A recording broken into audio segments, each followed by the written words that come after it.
할렐루야, 조나씨입니다. 오늘도 말씀을 하루를 시작합니다. 슬기로운 아침 시간 예레미야 20장 말씀입니다. 여러분, 팽이 돌릴 줄 아세요?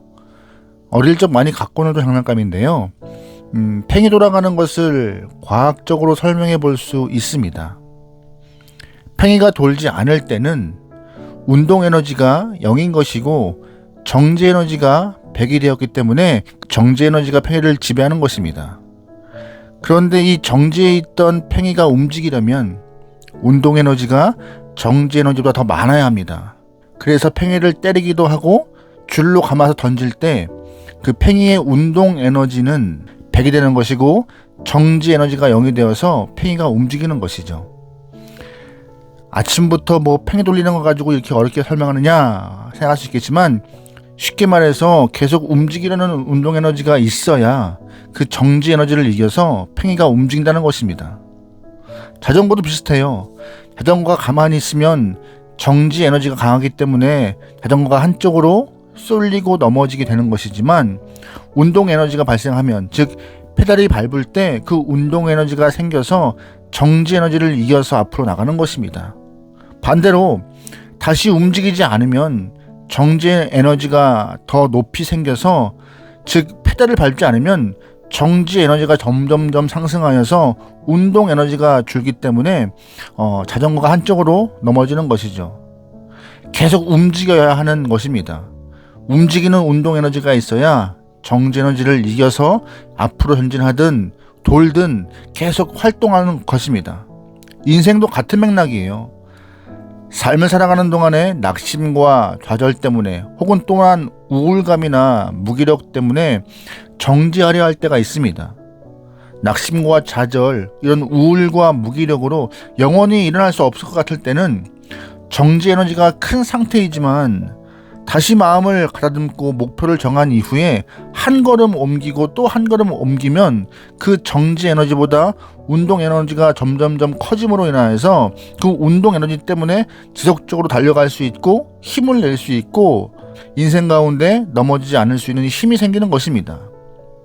여러분의 인생에는 정지의 에너지보다 운동 에너지가 더 큰 상태이길 소망합니다. 움직이지 않으면 결국 운동 에너지가 소진되어서 정지 에너지가 커짐으로 인하여 넘어지는 것이죠.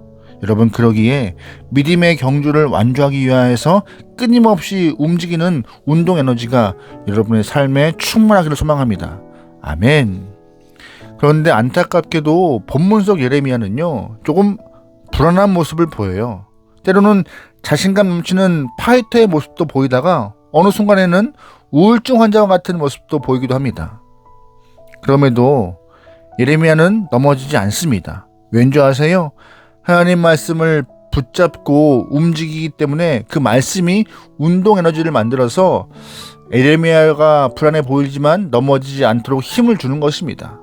1절 말씀이에요. 임멜의 아들 제사장 바스훌은 여호와의 성전의 총감독이라. 그가 예레미야의 이 일 예언함을 들은지라. 이에 바스훌이 선지자 예레미야를 때리고 여호와의 성전에 있는 베냐민 문 위층에 목에 씌우는 나무고랑으로 채워 두었더니. 아멘. 예레미야는 남유다를 향하여서 계속 예언합니다. 예레미야 예언은 좀 강해요. 이제 곧 남유다가 북방에 오는 민족을 통하여서 멸망당할 것이다. 우리는 흔적도 없이 사라질 것이며 왕은 포로로 끌려갈 것이다. 성전 또한 무너질 것이다 라고 계속 예언하고 있습니다. 사람들은 예레미야 예언을 처음 들었을 때는 미친 사람 아니야? 이상한 소리 하고 있네 라고 생각했을 것이에요. 하지만 예레미야는 예언을 멈추지 않고 계속해서 선포하고 있어요. 게다가 성전에 올라가는 사람들에게도 이 성전이 여호와의 성전이라는 것은 거짓말이다, 믿지 말라라고 외치고 있죠. 계속되는 예레미야의 이 예언적 선포를 성전의 총감독 제사장이었던 바스훌도 듣게 돼요. 더 이상 예레미야를 가만둘 수 없다고 생각하여서 성전의 총감독 바스훌은 예레미야를 잡아옵니다. 그리고 많은 사람들이 예레미야를 볼 수 있도록 성전 2층에서 예레미야를 때리기 시작해요. 그 이후 예레미야에게 더 수치를 주기 위해서 나무 고랑을 씌워서 죄인 취급합니다. 여러분, 사람들이 보는 앞에서 얻어맞고 죄인 취급 당할 때 예레미야는 어떤 심정이었을까요? 예레미야는 하나님께 받은 메시지를 명령하신 대로 선포했습니다. 그런데 많은 사람들이 지켜보는 상황에서 수치와 고통을 한꺼번에 당했어요. 몸과 마음이 영혼이 무너지는 상황이었을 것입니다. 그럼에도 예레미야는 낙심하지 않는 모습을 보여요. 오히려 더 강한 영적 파이터가 되어가는 모습도 보여줍니다. 3절 말씀이에요. 다음날 바스훌이 예레미야를 목에 씌우는 나무고랑에서 풀어주매 예레미야가 그에게 이르되 여호와께서 내 이름을 바스훌이라 아니하시고 마골 및 삽입이라 하시느니라. 여호와께서 이와 같이 말씀하시되 보라 내가 너로 너와 내 모든 친구에게 두려움이 되게 하리니 그들의 원수들이 칼에 엎드려질 것이요 네 눈은 그것을 볼 것이며 내가 온 유다를 바벨론 왕의 손에 넘기리니 그가 그들을 사로잡아 바벨론으로 옮겨 칼로 죽이리라. 아멘. 예레미야는요 바스울 앞에서 전혀 주눅드는 모습을 보이지 않습니다. 절망하지 않은 것이죠. 오히려 운동 에너지가 줄지 않는 모습을 보이고 있어요. 총감독이었던 바스울에게 강력한 저주를 선포하면서 남유다를 향한 예언도 멈추지 않고 있습니다. 이런 모습이 계속되는 것은 아니었어요. 강력한 메시지를 선포했던 예레미야지만 어느 순간 약한 모습을 보이기도 해요. 14절 말씀입니다. 내 생일이 저주를 받았다면 나의 어머니가 나를 낳았던 날이 복이 없었다면 나의 아버지에게 소식을 전하여 이르기를 당신이 득남하였다 하여 아버지를 즐겁게 하던 자가 저주를 받았다면. 아멘. 잘 들어보면 방금 읽은 말씀은 좋은 말이 하나도 없는 것 같아요. 욥이 자신의 생애를 저주한 것과 같이 예레미야도 자신의 생애를 저주하고 있는 모습이 보입니다.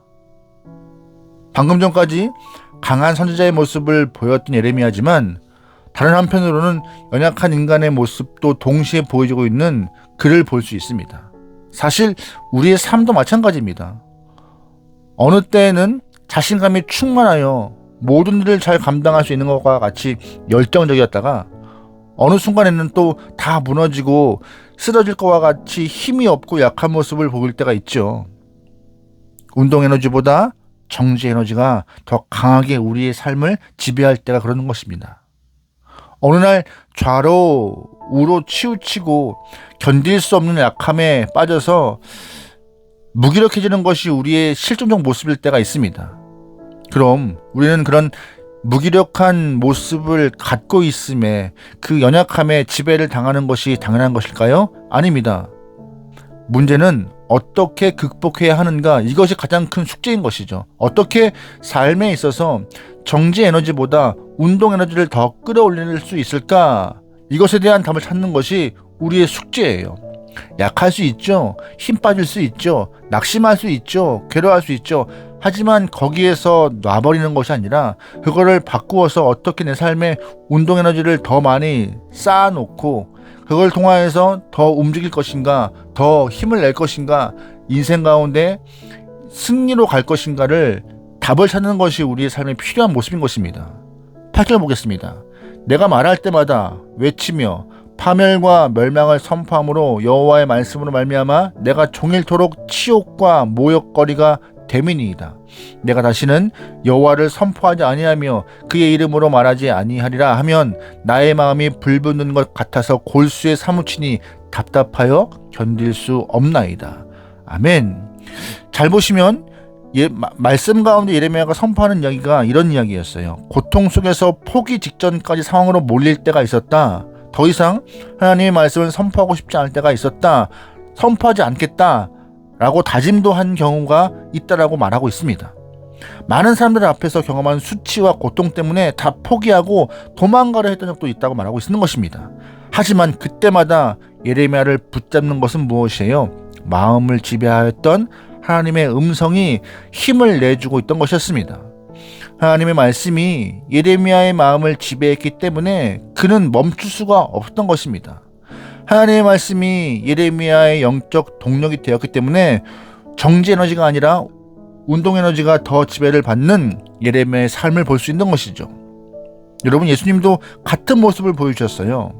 예수님은 서기관과 바리새인들 또한 대제사장 앞에서 독사의 자식이라고 독설을 퍼부었던 적도 있습니다. 강한 파이터의 모습을 보여주셨죠. 하지만 반대로 겟세마네 동산에서 기도하실 때는 이전과 다르게 약한 모습을 보이기도 하셨습니다.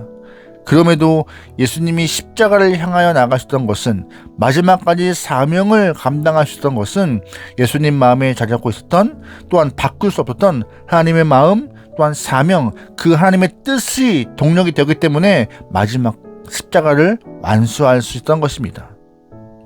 여러분, 오늘 우리를 움직이게 하는 힘은 약하고 악하고 험한 세상에서 싸워 이길 수 있는 힘은 다른 것에 있는 것이 아닙니다.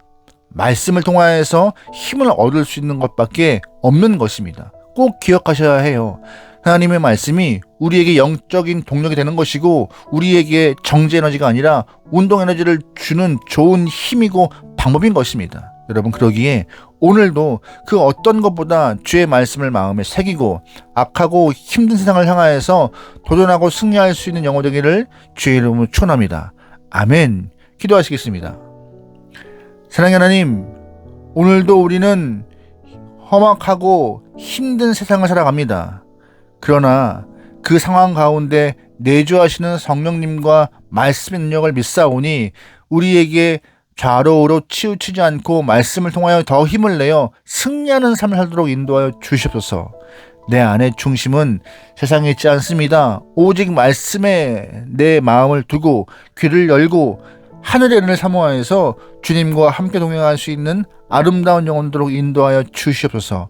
모든 맡기오며 예수님의 이름으로 기도합니다. 아멘.